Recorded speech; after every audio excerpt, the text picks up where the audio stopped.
affects you. Academic academic in their leadership rococo, leadership rababare. It's all the serious stuff, but with a light-hearted twist. I'm Sandra Ezekwesili. And I'm Aghogho. Join us 3 p.m. to 7 p.m. every weekday. Right here. On Hard Facts. On Hard Facts. Hello, Lagos. Good afternoon. You're listening to 99.3 Nigeria Info. I am Sandra Ezekwesili, and these are your hard facts. We're back. It's been 71 hours since you last heard my voice. I wonder how you managed. How was your weekend without me? Mine was terrible, but also fantastic. It was terrible because I didn't have you, but it was fantastic because I had a great weekend. My God, I had a packed weekend. You are, by the way, enjoying a public holiday today without me, so I feel like it's kind of payback because of the kind of weekend that I had. I feel so betrayed. I feel the way Merit did after Andy sacrificed her in Living in Bondage. You know, which I watched the new Living in Bondage sequel in theaters yesterday. And I had a lot of fun. I'm not going to tell you what happened in the movie because I don't want to spoil it for you in case you go and see it for yourself. But you know what I want to know? I want to know how come the ritualists in these movies don't ever tell their new recruits the whole truth before they enter.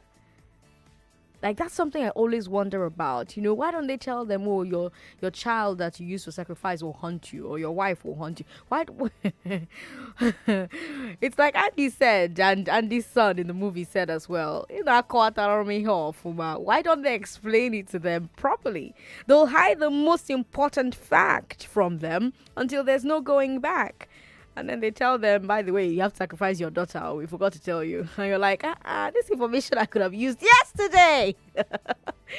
But you know who will never hide information from you? Hard facts. Never. I'm always here to bring you the biggest stories and the issues, and we'll break them down for you so you can form an informed opinion. If you missed last week's episodes, or you just want to watch them again because you like my face or you like my voice, or because you actually enjoy the content that we provide, you can watch us online. Facebook, go to Nigeria Info 99.3, see our latest videos. Twitter, go to Nigeria Info FM. YouTube, Nigeria Info FM as well. Catch the big three, catch the big hard facts, catch Morning Crossfire, Money, Business and Economy, everything from our past shows. On today's show, we have a lot for you. First up, I'm bringing you the big three. Sanwo-Olu will compensate Ebute Metta fire victims. Lagos State government will spend 9 billion naira fighting flood. And it's 24 years since Ken Saro-Wiwa was hanged. It's Monday, so Chukwudi and I are bringing you Checkpoint. Today, we're continuing our look at gangs of Lagos, but this time we're going to be hearing from you as you tell us what you have seen and what you have experienced. And on the Big Hard Fact, I'll be bringing you a special interview with Ajuri Ngelale. Ajuri Ngelale is the President's Senior Special Assistant for Public Affairs. You don't want to miss it. So set a timer right now so that you are tuned in when that interview is happening at 5 o'clock on the Big Hard Fact. After the 6 p.m. news, I'll hand you over to Rufai Useni for conversations with Rufai. As usual, throughout the show, our news desk will be bringing you the latest updates. But let's start off with the big three. This is the Big Three. The Big Three. On Hard Facts. On 99.3 Nigeria Info. You know what to expect on the big three stories that everyone is talking about right now. How do we make poor neighborhoods less prone to fire? Is the Lagos State government's flood control strategy sound? And what is the legacy of Ken Saro-Wiwa?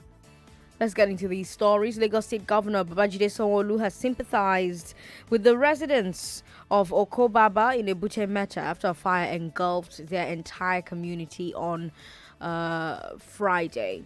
The fire destroyed every building in the community, in part because most of them were makeshift structures made of wood. Governor Solu, speaking through the Commissioner for Finance, said the government will make arrangements for relief packages for those businesses who lost everything in the fire.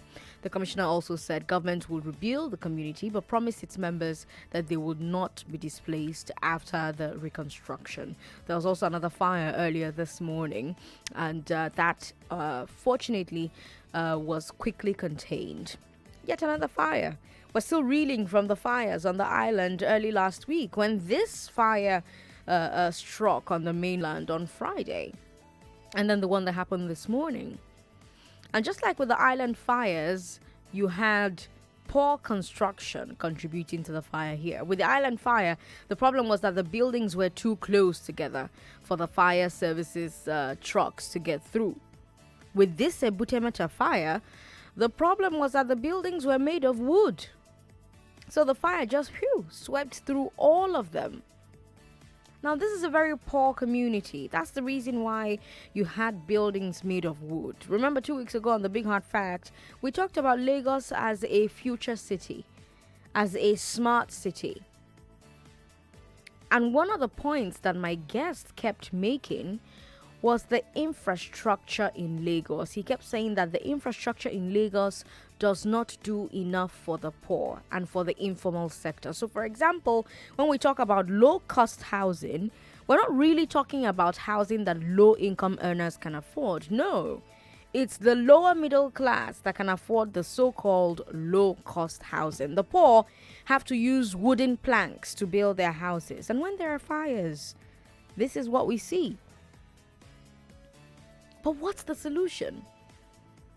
Lagos state government cannot afford to build proper housing for everybody in Lagos, not even if we were all able to pay market prices.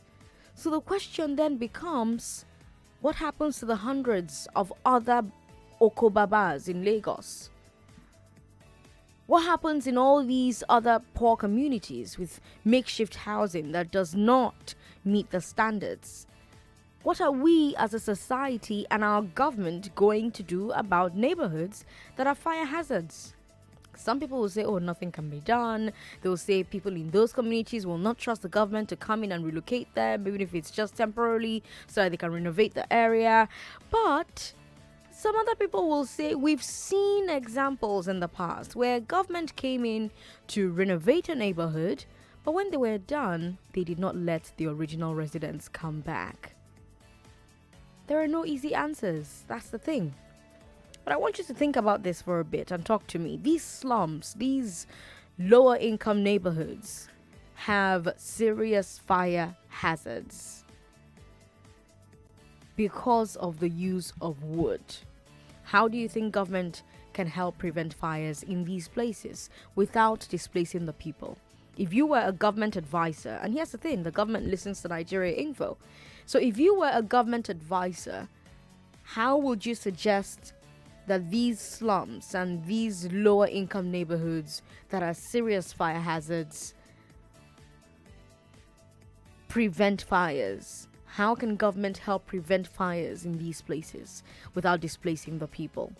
Our numbers are 01277 0993, 01277 1993, 01277 2993, and 01277 3993. You're listening to Hard Facts on 99.3 Nigeria Info. Stay right here on the Big Three on 99.3 Nigeria Info.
is the Big Three The Big Three on Hard Facts on 99.3 Nigeria Info.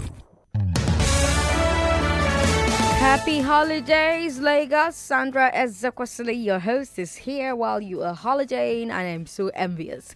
But I'm asking questions that have no easy answers today on the Big Three. I'm asking if you think there's a way that government can help prevent fires in slums and low-income neighborhoods without displacing the people. I told you on the Big Three today that the Lagos State Governor Babajide Sanwo-Olu has sympathized with residents of Okobaba and Ebute Metta after a fire engulfed the entire community and destroyed every building in the community because it was made of wood. He said that he's going to provide relief packages for those businesses who lost everything in the fire. He spoke through his commissioner for finance, and the commissioner said government will rebuild the community and promised that they would not be displaced after the reconstruction. And I wonder if you have any answers, to all the questions that I have. Our numbers are 01277 0993, 01277 1993, 01277 2993, and 01277 3993. We've got Joshua calling us. Hello, Joshua. Okay, I don't know who this person is, but they are screaming into their phone, so that's not very helpful. Well, let's move on from preventing fires to stopping water. In the 2020 budget that the governor presented to the House of Assembly on Friday, Governor Sanwo-Olu has tripled the spending on flood control. The governor has set the line item at 9 billion naira for the year, up from 3 billion naira in this year's budget. According to the governor, the money will be used for a massive program to desilt all the major drainage lines in the city. Now, when the governor was still candidate Sanwo-Olu, he promised Lagosians in his campaign that he will tackle the flooding problem. You remember? So some observers say this increase in the flood prevention budget from 3 billion naira to 9 billion naira is a sign that the governor is serious about keeping that promise. So the question now becomes, will this desilting strategy work? And if so, will 9 billion naira be enough? Now let's look at desilting itself. That one is just big grammar for removing all the sand and all the mud and all the dirt at the bottom of gutters and drainage lines. So it's basically clearing the gutters and the drains, right? As rain washes earth into these drainage lines, the mud starts to build up inside, making the line shallower and shallower and less able to hold water when it rains heavily. So the idea is that desilting will make the gutters deeper again so that they can hold more water. Now, I talked to a lot of engineers over the weekend when this story broke, and they mostly said that while desilting is a good idea, they don't think it's enough to solve our drainage problems. And they gave two reasons. First, they told me to look at any major drain or canal in Lagos. The silt level isn't up to 10% of the depth of the canal or drain. So while silt is a problem, it is not the major problem with our central drains. And when you look at the smaller gutters on our streets, yes, silt is a problem there. But remember, the governor said he was spending the 9 billion naira to desilt the major canals. And the second issue that the engineers told me about is perhaps more serious. They said the major reason why our drainage system doesn't prevent flooding is that the major canals cannot take water everywhere. They said this is because some canals are blocked by new structures. And with others, it's simply because Lagos is below sea level. Water only flows downhill. So if the sea is above you, your water cannot drain into the sea from your canals. So what's the solution for that? People who have shown the world how to live below the sea level for hundreds of years without getting flooding are the Dutch. You know that. If you didn't, you're welcome. The entire Netherlands is below sea level, but they've built 3 things that prevent flooding. Number 1, they have built canals, just like us, to carry the water to the sea. But their canals are far more than ours, and they are wider and deeper, and nobody obstructed them. Second, to stop water from flowing down from the sea, they built giant walls along the coast. They're called dikes. The dikes keep the seawater away. And third, to carry the water from the canals over the dikes and into the sea, they have the largest water pumps on earth. Before electricity, they used windmills to power the pumps. And that was over 200 years ago. 200 years ago. So the technology to protect Lagos from flooding has existed for centuries. Yet here we are. So tell me what you think. Will someone lose 9 billion naira for desilting gutters and canals prevent flooding? Have you seen any desilting being done around your area this year? We paid 3 billion naira for it. Why do you think we've not done what the Dutch could do 200 years ago? 01277 0993 1993 2993. We've got Daya, who says, as a people, we lack safety culture. What do you mean, Daya? Good afternoon, Sandra. Good afternoon. First and foremost, that table you are shaking over the weekend. Okay, no problem. I will follow you to the end. All right. On the fire, I mean, the little I know about even the developed world, a bit of their building is constructed with wood, if I'm correct. So, I mean, yes, I know that area very well. I know it's a poor population. But I don't want us to just see it as it's because it's poor environment, that's why they are building with wood. I mean, houses can be built with wood, actually. So, but the problem is that as a people, we don't have safety culture. We need to begin to, I mean, as simple as some people drive big cars, they don't have fire extinguisher in those cars. And when there's fire, they begin to look around for who to help them. So we need to begin to understand that the problem, I mean, taking care of ourselves when the problem comes is more costly than putting some of those measures in place. As for flood, Sandra, you said it. We budgeted 3 billion. What have we done with 3 billion? Let us see. Then we can start talking. It's okay. 3 billion was not enough. That's why we need to increase it to 9. This is extra 6 billion naira. No, they should first of all give us the account for the 3 billion.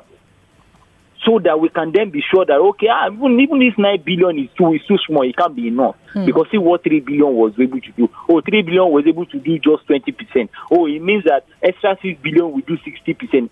No, that means 9 billion. You get what I'm saying? We need to put figures to these things, facts.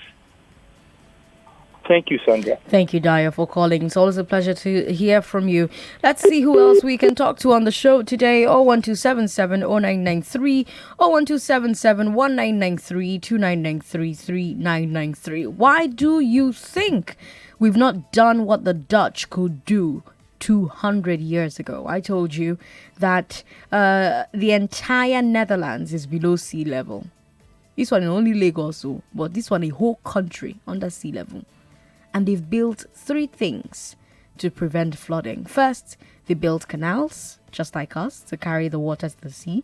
Their canals are far more than ours, though, and they're wider and they're deeper, and nobody obstructed them. Then, to stop the water from flowing down from the sea, they built giant walls along the coast. Those walls are called dikes. The dikes keep the seawater away. And third, to carry the water from the canals over the dikes and into the sea, they have the largest water pumps on earth. Before electricity, they were using windmills to power the pumps. And this was over 200 years ago. Let that sink in. The technology to protect Lagos from flooding has existed for centuries. Yet here we are. Uche is in Ikeja. Uche, good afternoon. Hey, Sandra, good afternoon. Good to have you on the show. Yeah, good to have you on the show, too.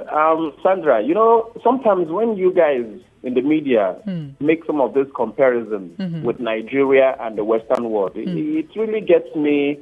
I feel somehow about it because this is Nigeria. With due respect, Sandra, we know that nothing works here. Sometimes it's painful to say, but that's just the truth. What happens or what obtains in the outside world will not work here for several reasons. A lot of people say it's the Nigerian factor. A lot of people say it's the Nigerian system. But because it is Nigeria, it will not work. I hear what you look. On another radio station today, the Commissioner for Information was on air, and somebody asked the same question, that every time we say we can't build roads, we can't construct roads because there is the rainy season, and we know that with climate change and everything that's happening in the world now, of the 12 months in a year, we have about 9 months of rainfall. So it means that we'll just barely live for 3 months. Even that 3 months, the roads are still not in good shape. Uche, so you're saying that Netherlands of 250 years ago is better than a Nigeria today? By all stretch of the imagination, Sandra, you and I know, even Netherlands of 500 years ago is better than Nigeria of today. Let us be sincere. Sandra, you know what makes me feel sick about this part of the world? What? Sometimes the people in government, the people in authority, they will tell you, it took America 200 years. It took Japan 500 years. We are still just 50 years and all that. And the question you keep asking yourself is that if it took those people 200, 500 years, so many years ago, those people at that time, they had nobody to look up to. But we now, we have them to look up to. Why can't we move? Okay, let me talk to Olumuyiwa. Uche, thank you so much for calling me. Olumuyiwa, you think the problem is corruption? Yes, and I said if we remove that sickness called corruption from Nigeria, then we will have the country of our dreams. Well, the president is fighting very hard to remove corruption from the country. So you think we're very close to our dreams? If I give you my CV in that field, I want to work as a cleaner. If I don't have a confirmed certificate, I won't be given that job. But to become somebody in Nigeria, they will tell you, if it's only technical certificate you have, you are welcome. What is my point? My point is simple. The way God designed this Nigeria, there is nothing that we need in other countries before we can succeed. Even to construct the road, we have all the materials in Nigeria.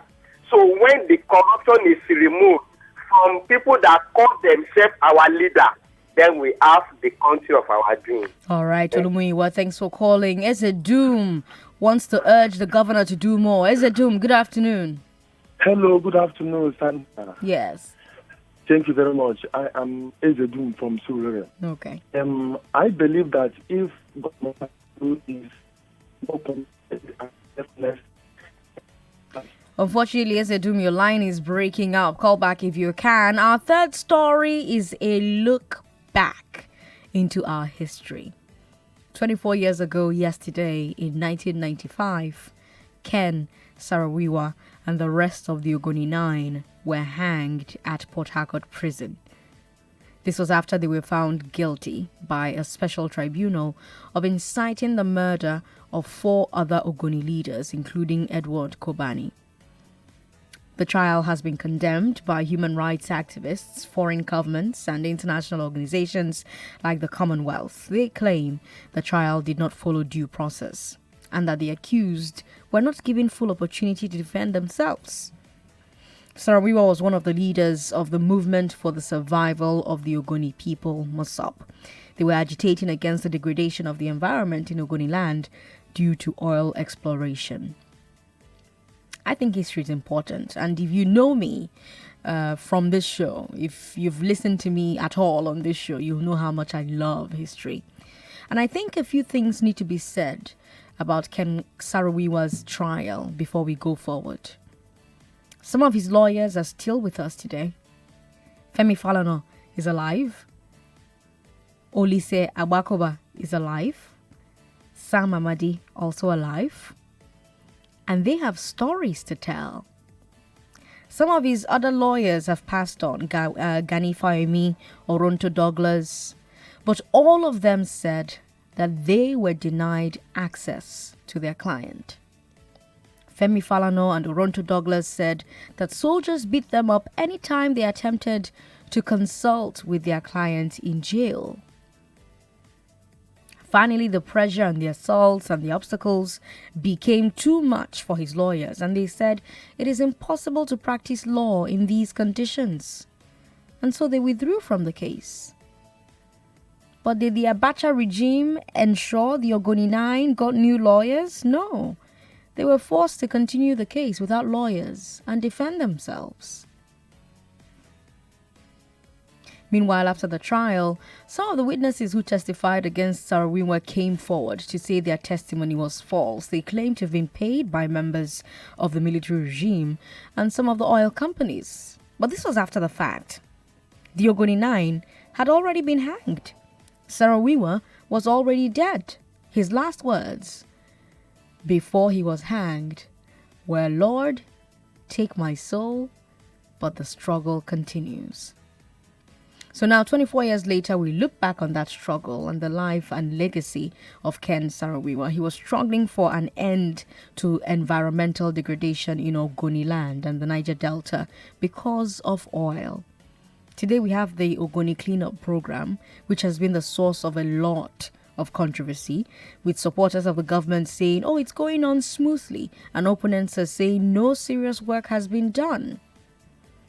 But that Ogoni cleanup is a recommendation of the United Nations Environmental Program, UNEP, and it was Saro-Wiwa who first brought Ogoni land's environmental issues to the UN. And the civilian administrations after his death commissioned the UN report as a response to his activism. And today I want to ask you, has it been worth it? Have the deaths of men and women like Ken Saro-Wiwa, who stood up to dictatorship, been worth it? How has the Niger Delta fared since he died 24 years ago? What do you believe the lasting legacy of Ken Saro-Wiwa is? Is it 24, 25?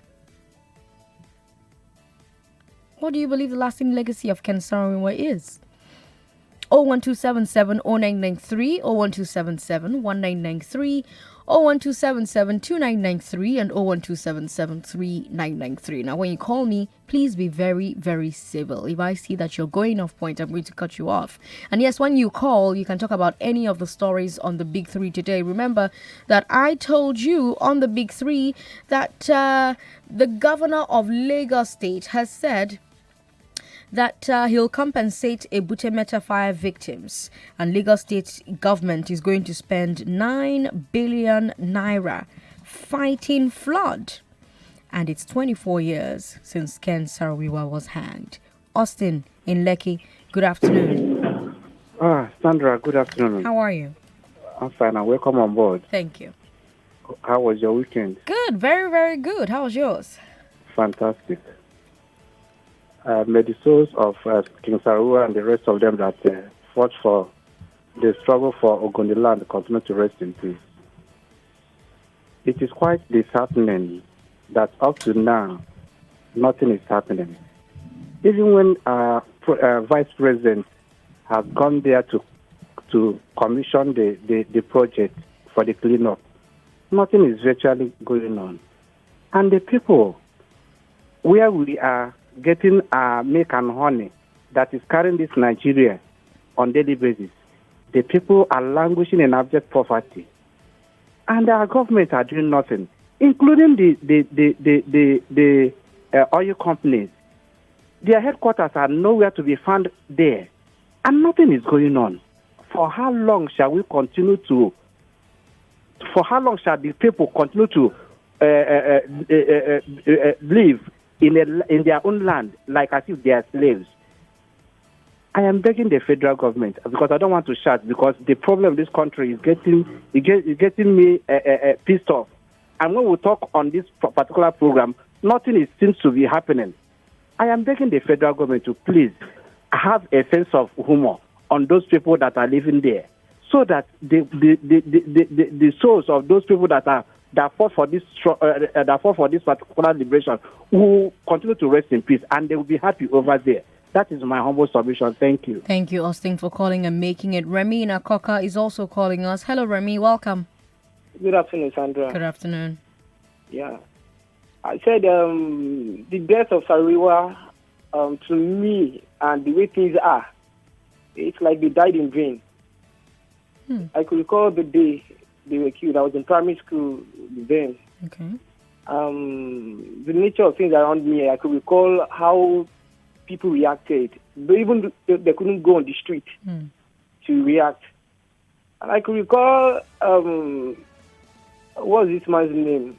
The custom boss. Hamid Ali? He was part of the kangaroo court. I think Nigerians should ask him his own side of the story. Maybe the free press should just try and... I know that is quite impossible, but I think we need to hear from him too. Because he was part of the kangaroo so-called team Abata came up with. Thank you. Thank you so much for calling to share your thoughts. On Facebook, so many comments coming in. You can send us comments via WhatsApp as well. WhatsApp is 080-959-75805. 080-959-75805. Ademola Samuel Adeni says, what happened to insurance? It's wasteful spending for government to keep insuring the ignorance of people. Insure your business and save yourself the misery. Interestingly, tomorrow at 5, we're talking about insurance. Victor, hi. Good afternoon. Good afternoon. Welcome to the show. Yeah, Happy New Year. Same to you. Turn your radio off. All right, go ahead. Okay. Yeah, my take on how I didn't follow the program from the beginning, but I'll have to say concerning the governor making promise to those who are involved in the incident. I don't think the governor is going to do, because most of the things, promises have been made by these our leaders, but at the end of the day, they leave the people on the hands of God. And concerning the second topic, the previous Ogoni leaders that have fought for the good of the people, I'm not sure presently that those things have been made, because if you check the... Victor, your radio is on. Turn it off. Let's keep talking. Hello? Yes, go ahead. Yeah, I think that concerning the previous leaders that have done great things in the Ogoni land, I don't think those things that they did, the legacy they did, are being met presently, because if you check the oil of Nigeria are not up to the level of when those previous leaders were there. Okay. Yeah. Thank you for calling me, Victor. We've got Okbes, I think. Okbes is in Egbeda. Hello, Okbes. Okay. Thank you so much for calling. Go ahead. It's all right. I said, despite the sacrifices Saruwa and others made, there was still no justice. Because when you look at the Niger Delta seriously, those people that are still suffering, why should I be feeding you and I will be hungry? And then if you look at it, even not only in the Niger Delta, all over the country, there are injustices meted out to people.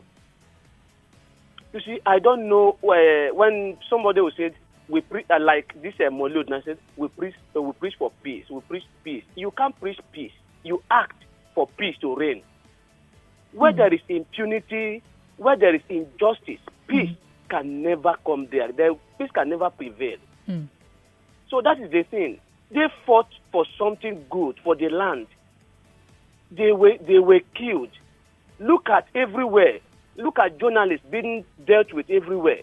When somebody protests for something, you jail that person. You name that person as if they're saying that you are giving the dog a bad name in order to hang it. You see, Sowore's case is there. Agbajalingo is there. And many others. So these people, they are speaking. Saruwa, he said this thing going on is not good. And we know it is not good. But they don't want to listen. Why he said it is, why must you talk? Why must you against us? I am the military. I am the head of state.